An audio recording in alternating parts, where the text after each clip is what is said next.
রাব্বি হোসেন আপনি লিখেছেন, এই ইন্টারনেটের যুগে চোখের হেফাজত কিভাবে সম্ভব, যদি আমাকে পরামর্শ দিতেন। ভাই রাব্বি হোসেন, দেখুন, প্রথম কথা হলো যে রাব্বি এ নামটি পরিবর্তনযোগ্য। আপনি ফজলে রাব্বি নাম রাখবেন বা অন্য কোনো নাম রাখবেন, নামটাকে পরিবর্তন করবেন। রব্বি মানে হলো আমার রব। এটিকে বিভিন্ন অর্থে বিভিন্ন ব্যাখ্যা করা গেলেও মূলত একজন ঈমানদার তিনি আমার রব বলে আখ্যায়িত করবেন। এটার যেটা একটা অর্থ আছে আল্লাহ তাআলাকে রব হিসাবে বলা, এবং কোরআন কারীমে এই ধরনের অনেকগুলো শব্দ ব্যবহার হয়েছে, সেজন্য এটাকে অ্যাভয়েড করাটাই হলো উত্তম। ভালো।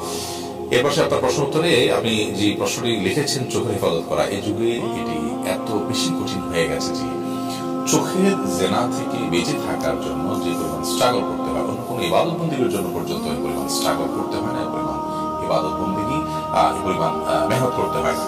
তো এটার জন্য আমাদের সবচেয়ে বড় জিনিস হলো হিম্মতটা, সৎসাহসটা আমাদের লাগবে। এর জন্য সৎসাহস করা এবং নিয়তকে খাঁটি করা, যেন আল্লাহ রাব্বুল আলামিন এর জন্য আমরা স্যাক্রিফাইস করার মানসিকতা তৈরি করতে পারি।